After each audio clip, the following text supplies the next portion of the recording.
সাবধান, মেয়েদের করা এই নগণ্য দুইটি ভুলের কারণে তাদের তলপেটে বাসা বাঁধছে মরণ ব্যাধি ক্যান্সার জানিয়ে চিন্তার ভাঁজ পড়ছে সকল গাইনি বিশেষজ্ঞদের কপালে। আশঙ্কা সৃষ্টি হচ্ছে কখনো গর্ভধারিণী না হতে পারার। মেয়েদের তলপেটে বাসা বাঁধছে এই মারাত্মক রোগটি, যার ফলে আক্রান্ত নারী দিনের পর দিন লড়াই করছে মৃত্যুর সাথে।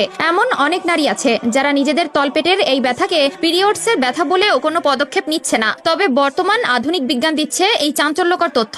কিন্তু কি সেই দুইটি ভুল? জানতে হলে না টেনে দেখতে থাকুন আজকের সম্পূর্ণ ভিডিওটি, কারণ এই 3 মিনিটের ভিডিও হয়তো আপনার জীবনে অনেকটা সময় নষ্ট করবে না। তবে হতে পারে এই 3 মিনিটের ভিডিওতে বলা কাজ দুইটির জন্যই আপনার বা আপনার মা বোনেরা চিরদিন মা ডাক শোনা থেকে বঞ্চিত হতে পারে। কাজেই ভিডিওটি যতটা সম্ভব ছড়িয়ে দিন আপনার সকল মা বোনের মধ্যে। আপনার একটি মাত্র শেয়ারে হয়তো বেঁচে যেতে পারে কোনো একটি নারীর জীবন, কোনো একটি মায়ের সুখ, কোনো একটি বোনের সংসার। কারণ প্রতিটি নারীকেই এই বিষয়টি সম্পর্কে সতর্ক হতেই হবে। প্রিয় দর্শক, জানলে অবাক হবেন, পুরো পৃথিবীর মধ্যে শুধুমাত্র এশিয়া মহাদেশের দেশগুলোর মধ্যেই নারীদের এই তলপেটে ক্যান্সারে আক্রান্তের সংখ্যা প্রায় 70 থেকে 75%, যেখানে প্রতি 1 থেকে 1.5 মিনিটে একজন করে নারী আক্রান্ত হচ্ছে এই রোগটিতে। কিন্তু তারা বুঝতেও পারছে না, কারণ বেশিরভাগ নারী মনে করে থাকেন এটি তাদের পিরিয়ডসের ব্যথা। তবে একটি সমীক্ষায় দেখা গেছে প্রতি বছর 50 লক্ষ নারী নতুন করে এই রোগটিতে আক্রান্ত হচ্ছে। তবে লোকলজ্জার ভয়ে কোনো নারী তার পরিবারের কাছে পর্যন্ত নিজেদের মধ্যে ঘটে চলা লক্ষণগুলো ব্যাখ্যা করতে পারছে না। তো চলুন জেনে নেই উক্ত ক্যান্সারটির সম্পর্কে। এই ক্যান্সারটি মূলত জন্ম নেয় মেয়েদের জরায়ু অর্থাৎ সন্তান ধারণ করার স্থান থেকে।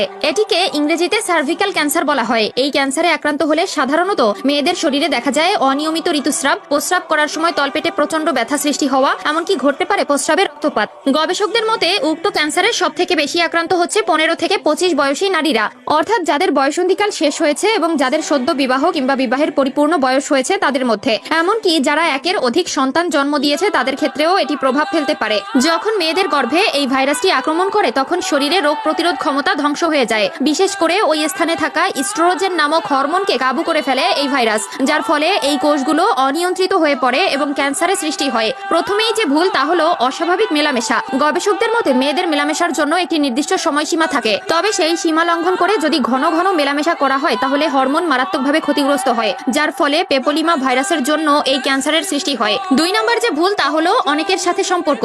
আমরা সকলেই জানি একজন মানুষের শরীরে এক এক ধরনের ভাইরাস থাকে। অনেকের সাথে মেলামেশার জন্য সেই ভাইরাস মেয়েদের শরীরে প্রবেশ করে, যার ফলে একটি শরীর এই ভাইরাসগুলো প্রতিরোধ করতে পারে না, ফলে সৃষ্টি হয় ক্যান্সারের। যে মেয়েরা ঋতুস্রাব সম্পর্কে কম জানে এবং অসচেতনতার জন্য এই মরণ ব্যাধি রোগের শিকার হয়। গবেষকদের মতে দীর্ঘদিন ধরে ঋতুস্রাবের সময় একই কাপড় ব্যবহার করার ফলে ও পরিষ্কার পরিচ্ছন্নতার অভাব দেখা দিলে ওই কাপড়ে বিভিন্ন ধরনের ব্যাকটেরিয়ার উৎপত্তি ঘটে, যা মেয়েদের শরীরে খুব অনায়াসে প্রবেশ করতে পারে। অল্প বয়সে যে মেয়েদের বিয়ে দেওয়া হয় তাদের এই ভাইরাসে আক্রমণের সম্ভাবনা অনেক বেশি থাকে। চিকিৎসা বিজ্ঞানীদের মতে যে কোনো মেয়ের বিয়ের পাশাপাশি পুরুষের